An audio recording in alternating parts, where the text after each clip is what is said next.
Hey everyone! In this quick tutorial, I'm going to explain why CapCut is showing a no internet connection error and what you can do when CapCut is not connecting to the internet. If you're facing this issue, just follow along step by step. Alright, let's dive in. First, open the CapCut app on your phone or PC.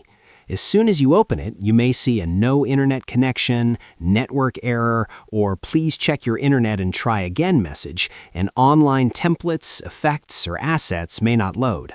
Now, if you're seeing this same error, don't worry, you're not alone. Many users around the world are currently facing this CapCut no internet connection problem.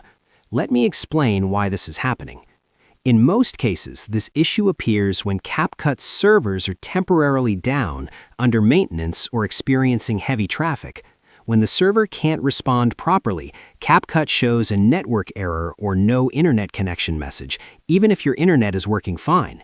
If you check outage reports, you'll often notice a big spike in reported problems, which means thousands of users are experiencing the same issue at the same time.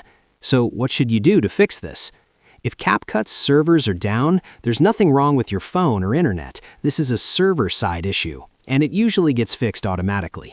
All you need to do is wait for some time and try again later. Once CapCut fixes the server problem, the app will start working normally on its own. However, just to be safe, you can also restart your phone or PC, check your Wi-Fi or mobile data connection, turn airplane mode on and off, and make sure your CapCut app is updated to the latest version. And that's it. If you have any questions or you're facing a different CapCut problem, feel free to drop a comment below. Don't forget to like the video and subscribe to the channel for more quick fixes like this.